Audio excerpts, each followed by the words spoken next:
and welcome to Molé Mama. Today I'm going to be making pozole.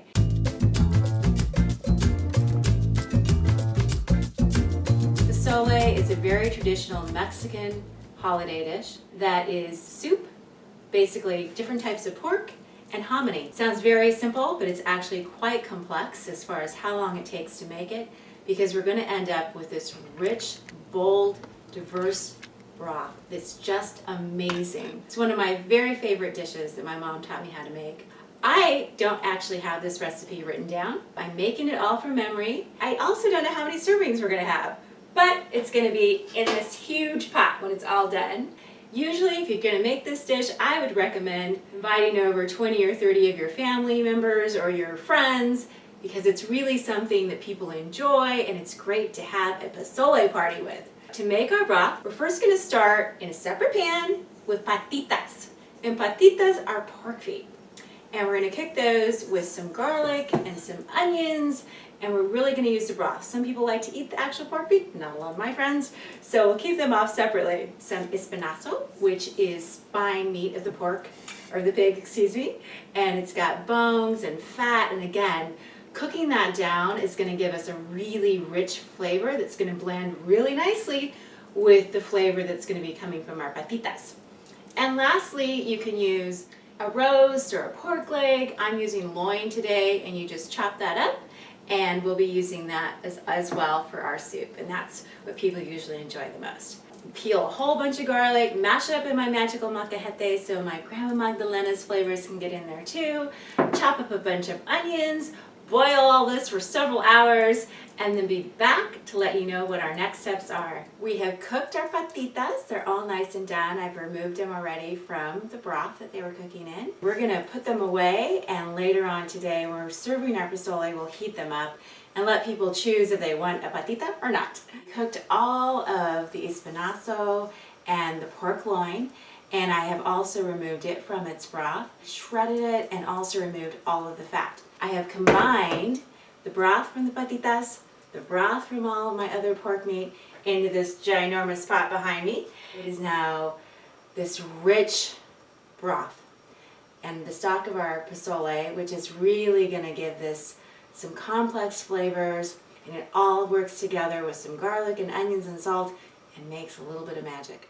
When you cook all these ingredients, you're going to end up with a lot of excess fat. So I have this big strainer. It's kind of old, but it's very functional. Pour all the broth through it. You remove a lot of the onions if you don't want those. You remove that fat, and what you're left with is a very nice stock. And I'll show that to you in a moment. Our next step is where I think all of the magic comes with pozole and a lot of the dishes that my mother and my grandmother made. And that is with chiles. We're going to rehydrate chiles. We're going to stick them into a pot. I have a pot behind me. And we're going to add some water to them and a little bit of onion and some garlic. And we're going to rehydrate them. So basically we're going to make them soft again. We're going to throw them in my Cuisinart, drain all the excess seed and skin out of them. And then that chili will add to our broth. And that is what's going to become the base for our pozole. So the chilies that we usually use when we're doing pozole and mole and other things, my mom would usually use 4 different kinds. Chile California. You can usually find these at your local Mexican market. Chile Pasilla Ancho. Chile Nuevo Mexico.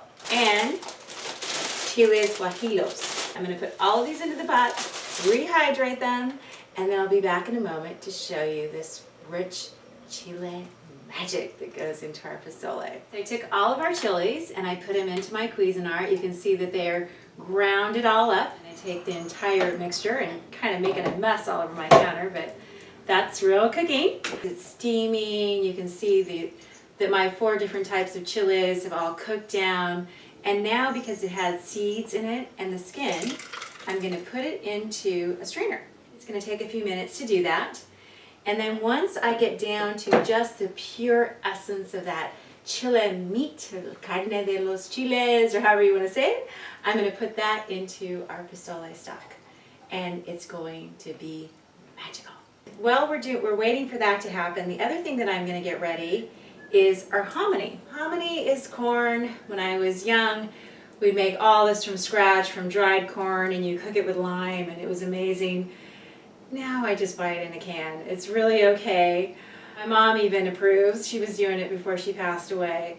So I was really lucky because I found maíz morado, so it means purple corn basically. Lovely, lovely color. It's gonna be absolutely amazing. I love hominy. Put our chili sauce, put our hominy in the stock, and then we'll put the pork back in, or el carne de puerco, and it's almost pozole time. The other items that we need to take care of still is we're gonna be chopping a bunch of items to go on top of our pozole. We top it with cabbage if you like, with fresh radishes, with some limes, fresh salsa.